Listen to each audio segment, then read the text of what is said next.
everyone. I am Rihanna Soy. Good morning. And I'll be going to discuss the indigenization and conceptualization of the curriculum.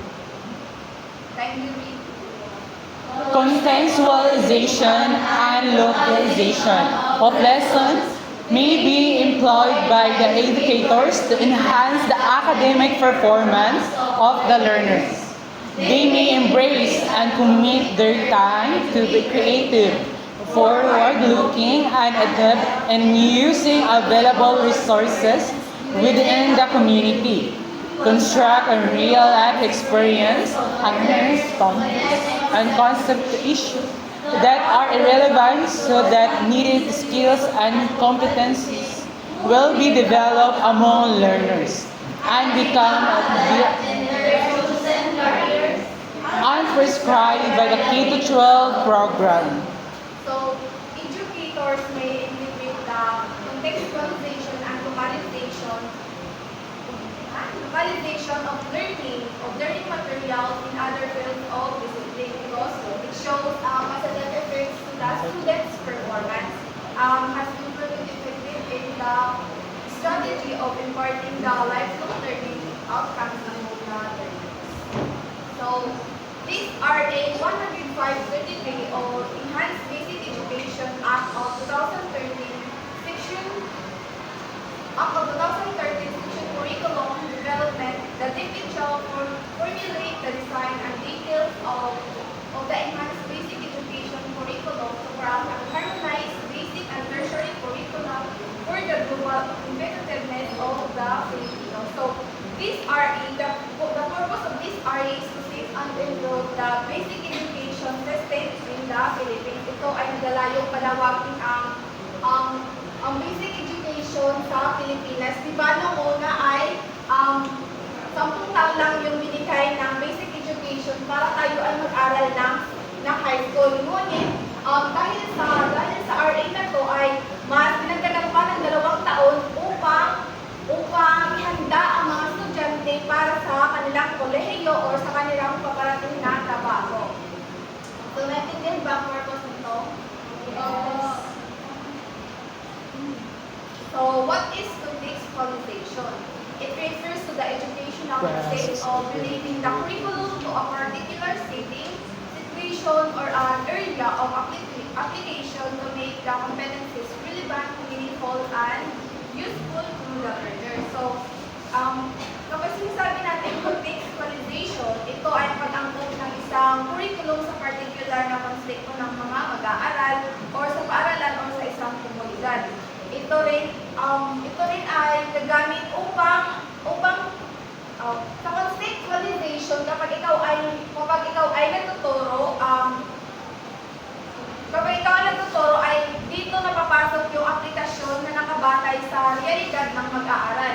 Ito rin ay naglalayong magbigay ng kaalaman at kasanayan sa kaugnayan ng pangangailangan ng isang tao o ng isang estudyante sa interes sa mga mag-aaral. So, the degree of contextualization may be described and distinguished into the following: localization and indigenization. Kapag sinasabi natin localization, it is the adapting the curriculum sa local. Kumbaga, dito kapag ikaw ay nagkaklase is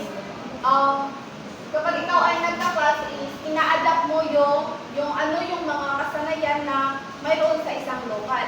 Sa indigenization naman, dito ay ang mga kaalaman sa lokal is ginagamit na. Sa localization is ina-adapt mo ang lokal or sa mga surroundings gamit ng lokal sa pagklase mo. Then sa indigenization, ito ay pag-adapt mo o i-apply mo na sa mga students mo. So, the REACT strategy curricula. So, kapag sinasabi natin, the REACT stands for relating, experiencing, applying, cooperating, transferring. So, kapag sinasabi natin relating, it is the learning in the context of one's life experience or pre-existing. Ito, relating, kumbaga, i-relate mo sa real life experience, ang context ng pag-uusap.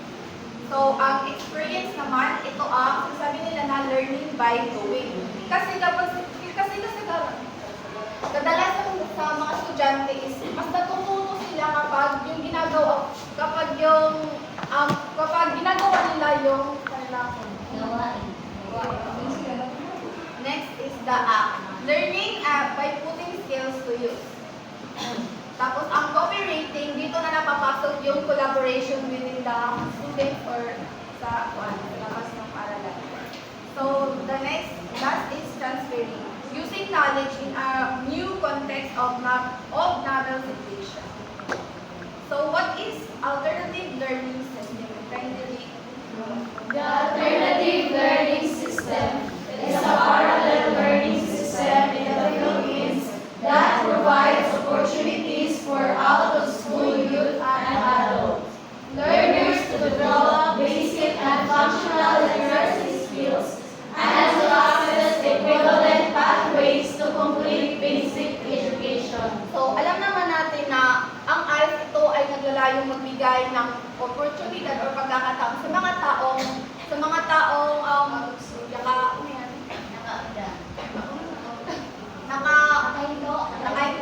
nakahinto sa kanilang pag-aaral na hindi angkop ang kanilang edad sa formal na edukasyon. Ito ang high school or mga tertiary.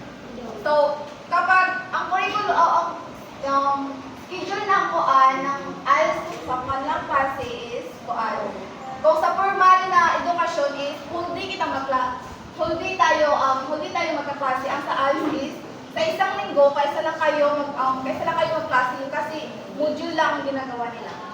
So, any questions? Hands on.